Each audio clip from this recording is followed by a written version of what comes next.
What's up, everybody? Welcome back to another exciting episode of Switch Talk 2, the perfectly pocket-sized podcast for fans of Nintendo's hybrid console that has stolen our hearts and minds. I'm here, Antonio, aka Hypecaster, and with me are my best buds, Clay and David, my co-hosts, my dynamic duo. Are we a trio? You're the dynamic duo, and I make the trio, and we're all musketeers. Three Musketeers is kind of a nasty candy bar. Good job. Saved it. Yes. I do want to start with a quick get-to-know-you question. I was contemplating my budget for the Switch 2 for the first 6 months, which is bringing us into holiday. I wanted to see what your budget was. How many games do you plan on buying for this system between now and holiday? For me, holiday, I am getting the holiday game, which we are kind of assuming we don't know about. It could be Kirby's Air Riders or something we have heard about, but there will be a big holiday game, and regardless of what it is, I'm probably getting it. I've gotten Mario Kart World, and then I just kind of got the pack-in of Zelda Tears of the Kingdom. But to me, after buying the system, which was very pricey, my plan is to personally buy 2 more games and no more. So that would make a total of like 4 in the first 6 months. I have very limited money. If I do that, I'm going to be like tight on cash. Now, you all have big financial things going on in your life. You're like buying homes and stuff like that. Clay is sitting in his brand new Switch Talk 2 headquarters office. David will be soon in his new headquarters. How many games do you plan on buying between now and holiday, Clay? Yeah, so my goal was to try to make sure as I buy games that I beat games and not just buy a bunch of stuff. And not just, I'm trying to stay ahead of the backlog. And I'm already failing at that miserably. But started off with Mario Kart World, and then I snagged, I downloaded Fortnite. But then I went and I got Sonic and Shadow Generations. Nice. I bought Splatoon 3. I purchased Super Mario Party Jamboree. I also purchased No Man's Sky and a couple other things, but smaller games. But so that was already kind of probably a little more than I needed to. Got a little ahead of myself, got a little excited. Definitely going to slow down now. Okay. I did purchase a voucher, which I used one of the 2 vouchers on. I was hoping and saving the other one for Donkey Kong, pending that it actually gets added to that. It may or may not. We'll see. And so if it doesn't, that'll free up me to get something else, I guess. But outside of that, definitely hoping to get Metroid whenever that comes out and play that. I definitely want to do that. Other than that, I don't really have a plan, but I'm kind of down for whatever. Probably anything first party that comes out, I'm in for. So I guess we'll just wait and see. Yeah. But that's kind of where I'm at. Correcting the record, we did get Mario Party as well, so that'll take up one of my planned games. So I only get one other one besides Holiday, and I think that will be Metroid, because that's coming. That's not the Holiday game. We have a release date for that now, I believe. I forget what it is. No, so I don't think we do. Oh, do we, David? I thought the Subway said out now on an ad, and it wasn't, and then they like covered it up with an actual date. I thought that's what happened, but no, they just changed it to 2025. Oh, okay. Yeah. They're like, all they said was it was a mistake, so it's unclear why it happened. They didn't elaborate, so they didn't clear what happened. If it was literally they used the same Photoshop template for a different game, which someone suggested, or it was something that was supposed to go out at like a couple months later. I will say though, everything else, most of the other things were either almost out or out that went up on that Subway. So the fact they put up Metroid at all makes me think that it's not going to be a fall game, and it's probably going to be within the next few months. Mm-hmm. So we'll see. David, how many games are you planning on buying between now and holiday? Well, I've already bought 3 Okay. for launch. Seems about standard Definitely for the Donkey host. Kong. Yeah. Yeah, definitely Donkey Kong and Metroid are like absolute yeses. And some of it, like as far as full price games, those for sure. I want to see potentially the Pokemon ZA Legends game. Oh, I forgot about Pokemon. Yes, And I forgot totally about getting Donkey that Kong. as well. Yeah. This is nuts right now. Yeah. Guys, we're all of a sudden and we then- go from there's like almost no games to we're swimming in games. What's going on? Yeah, that's because they were holding everything back for Switch 2. They wanted to do literally. That's what I was figuring was going on. But they wanted to, when they launched the new console, they want to have like almost every month something coming out to keep the momentum and hype going, which is smart. But like it sucks when you're waiting for it to happen and then like nothing's coming out. So there's a new Hyrule Warriors game, Kirby Air Riders. I think are the other 2 first-party games. I'm a maybe on those. Part of me, if I can afford it, would like really like to get like, at least for the first year, get every first party released and just like really roll in the hype. But as I said, as you said, I am buying a house, so we'll see. Yeah, congrats. If that happens. I'm about to have a lot less spending money monthly. Same. So yeah. So we'll see. And then I'm probably going to pick up some smaller titles along the way. There's also just a lot of stuff for Switch that I didn't, a lot of smaller games I didn't grab. And I'm hoping there's a lot more. Another thing that could move the needle for me on buying some of these is I'm sure there's going to be a lot of Switch 2 patches coming out to increase resolution and frame rate. And I'm hoping it hits a lot of third-party games because there's a lot of games that I passed over just because the ports weren't good, because the Switch 1 was not really powerful enough for a lot of things. So if a lot of stuff starts hitting patches and at reasonable price, if we see some like digital titles for like $10 with like a 4K patch and 60 FPS, I might just be like, oh, I'll try that out, Dear listeners, we are spending too much money. Please help us. Yes, RIP stop us. our credit card bills. Oh, on the Newswire today, Nintendo-related news. We have 2 big numbers to give you, okay? So first, we're going to talk about Nintendo's fastest-selling hardware ever.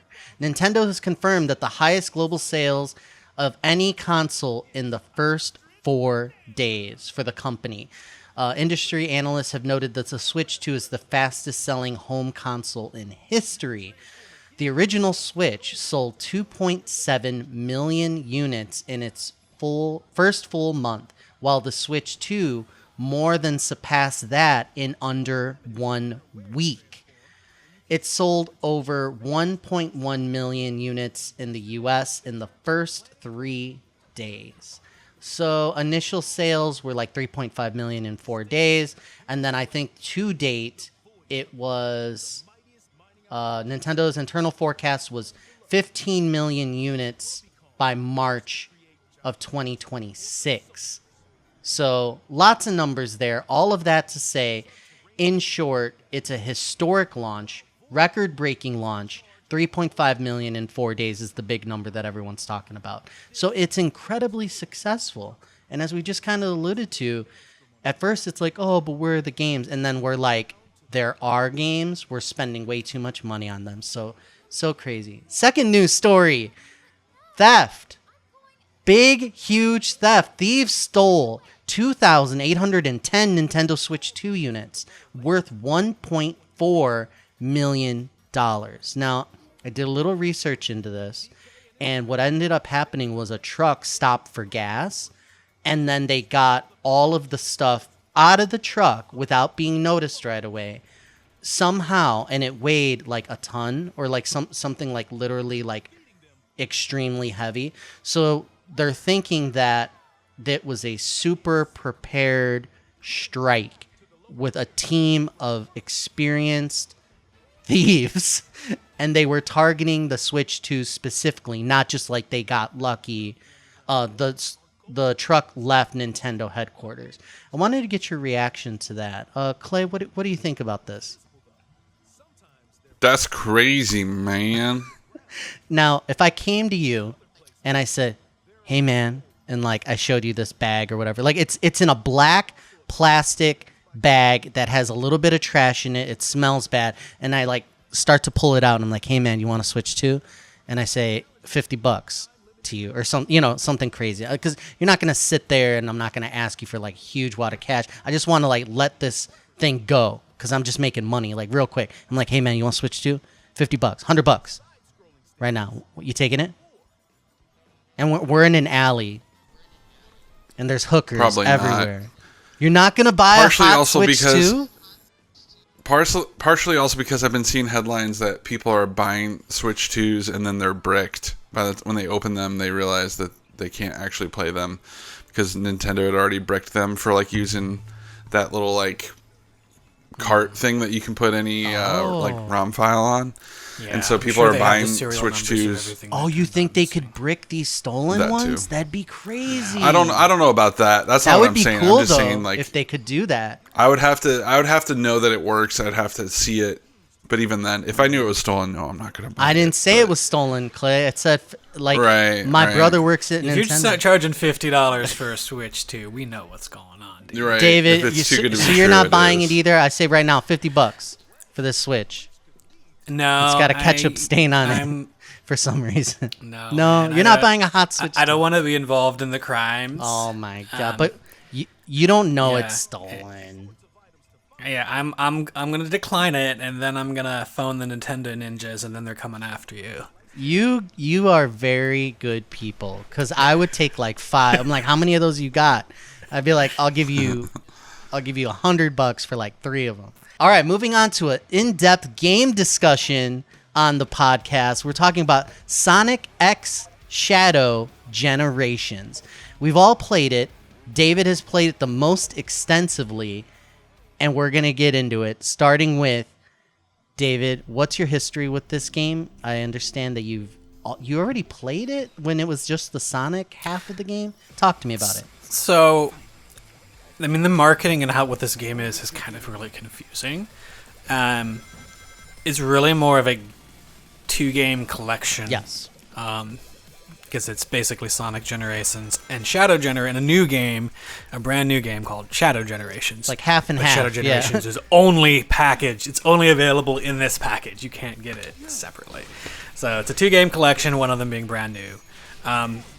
Sonic Generations I have played and completed before. I think I played it on Series X through backwards compatibility. I didn't get it when it came out. Oh, wow. Okay, cool. Which is interesting. I kind of fell off Sonic for a while. I used to be... I mean, I still am a really big Sonic fan. That was my only indulgence outside of Nintendo. I made a special exception for Sonic the Hedgehog because I really loved Sonic the Hedgehog. Had all the comic books and all that stuff. So I had played the original before, and so what you call Shadow Generations, it's not really... Like, you shouldn't really look at it as an extension of Sonic Generations.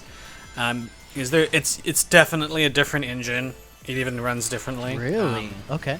Like there's a performance and quality mode in Shadow Generations, and there's not in Sonic Generations. It just basically runs at 60 frames per second. It's perfect because it's an older game. Whereas you have to make the choice in Shadow Generations in the menus if you want like 60 frames per second or like the highest quality or highest resolution. And what I find really intriguing about it is it feels like it's a sequel to like 3 different games. And it's longer than Sonic Generations too, which caught me really off guard. It's not like a little like 2-hour add-on or a few extra missions that they whipped up real quick. It's basically the next Sonic game, just included with an old one for some reason. But it feels like it's directly built off of Sonic Frontiers, which is very strange. But I guess it makes sense, that they didn't want to go back and build a new game off of Sonic Generations. So it has a 3D overworld, like Sonic Frontiers. It feels very much in that style. And the story seems to be almost more of heavily inspired by Shadow the Hedgehog back for like GameCube and like PS2 and all those. Same antagonist, but then at the same time, the game itself is kind of like an extension of Sonic Generations, of that formula of how the game progresses, of doing like games or stages from classic Sonic games, one 3D and then one 2D. But this time around, they actually throw in stages from some of the games that have came out since, like both Sonic Forces and Sonic Frontiers are now featured in Shadow. Like I think it's basically Sonic Adventure 2, Sonic Heroes, Sonic the Hedgehog 06, Sonic Forces, and Sonic Frontiers are the games that all the levels are pulled from in Shadow. I feel like Sonic is at its best when it does this, like, hey, let's pull out the best elements and then wrap them up into a better package. Like when we talk about Sonic Mania, which we all played, it's like, oh, let's pick out the hits and like package them up, and the gameplay elements, 3D, side-scrolling, 2D, like all of that. Like I think that's when Sonic games usually score well, are received well, are special and fun. When they do it that way. So I love that. The Sonic Adventure stuff, I can't wait to play that, because that stuff, like I have memories of that, and that was cool. So that's super exciting. Yeah. I will say, like, well, it is true those ones end up reviewing better. I am getting a little bit tired of Sonic nostalgia, which, if you guys haven't played Sonic Frontiers, I really advise you checking that one out, because that one I thought was really good outside of some performance issues. And it wasn't really super relying on nostalgia. Which is interesting is now there's a level from that thrown into this game, which is interesting. And I also find that the way the 3D and 2D change-up happens in this game is better than Sonic Generations, because it feels like all the 3D levels are actually like 3D. Whereas in Sonic Generations, if you've ever played that, like the 3D levels still go 2D. I mean, they really call them modern Sonic levels. So you'll go 3D for a little bit, but then it still changes to 2D way too often. And that was one of my, while it was a fun game, one of my complaints was it didn't really, it felt more like a tribute to 2D Sonic than it did 3D. Even though they pulled, levels from Sonic Adventure 1 and 2 and all that. Whereas this game almost feels the opposite, where it feels more of a tribute to 3D Sonic than it does 2D. And both games together does make a nice little package of you're basically getting, almost every Sonic game from the first one up until Sonic Frontiers referenced in some way. With a few exceptions. There's some games that are missing that they have a boss one, like Shadow the Hedgehog doesn't have a level, but then the bad guy's in it. Sonic CD doesn't, but Metal Sonic appears in in Sonic Generations. So there's almost something for every game, with the exception of maybe like what was it, Sonic Lost, the Wii U one. Yeah, that game apparently has been buried. I didn't catch a single reference to that awful game, and I think for the best, it's not very good. My experience with the game is with Clay, when I was with him around launch and he got the game, and I'm not the hugest Sonic fan, and the two things that stuck out to me was the lore part of it, because I didn't know anything about Sonic lore, but then the game opens up with story, and then we see like all this, like, here are the enemies, here are the characters. I'm like, characters, like, talking, like, what is all this? Like, I'm that much of a non-Sonic person where I had no inkling that there was deep lore there. So all of those more advanced games where they get into that, I did not play. So I thought that was interesting. And then the other thing for me is Sonic, to put it shortly, was a opportunity to see what the system could do graphics wise. To me, Sonic and this game is eye candy. I have some stats here. Sonic Generations runs at 60 frames per second, 1080p in handheld, and then 1440p dock. Shadow Generations has a quality mode, so 1080p scaling to 1440p at 30 frames per second, and then the performance mode goes up to 120 frames per second, but then there's a variable resolution, so it kind of brings down the visuals a little bit. But to me, it's more like kind of like that fighting game or that racing game for a console, where it's just like you want to sit down and just see flashy stuff. That's what it is for me. Clay, what are your impressions of the game? Can you tell me what you like and don't like? Yeah, so I'm like you, Tony. I'm not the biggest Sonic guy. I want to be. I want to like Sonic games a lot.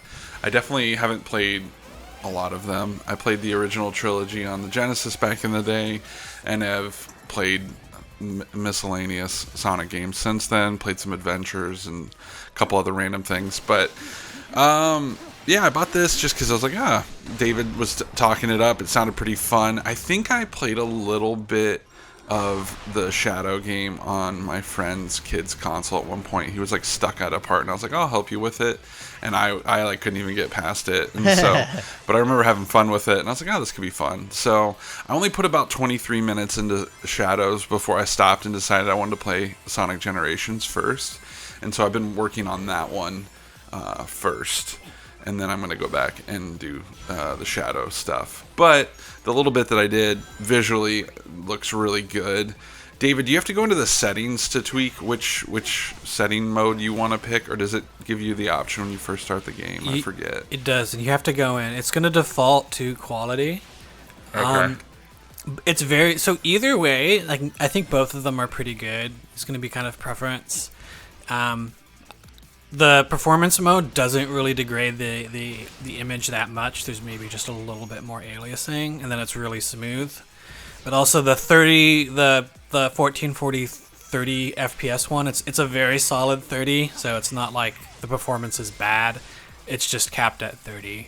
Depending on how sensitive you are to like 30 versus 60, I say just try both and see which one you like. Neither one of them is bad. They both have their pros and cons.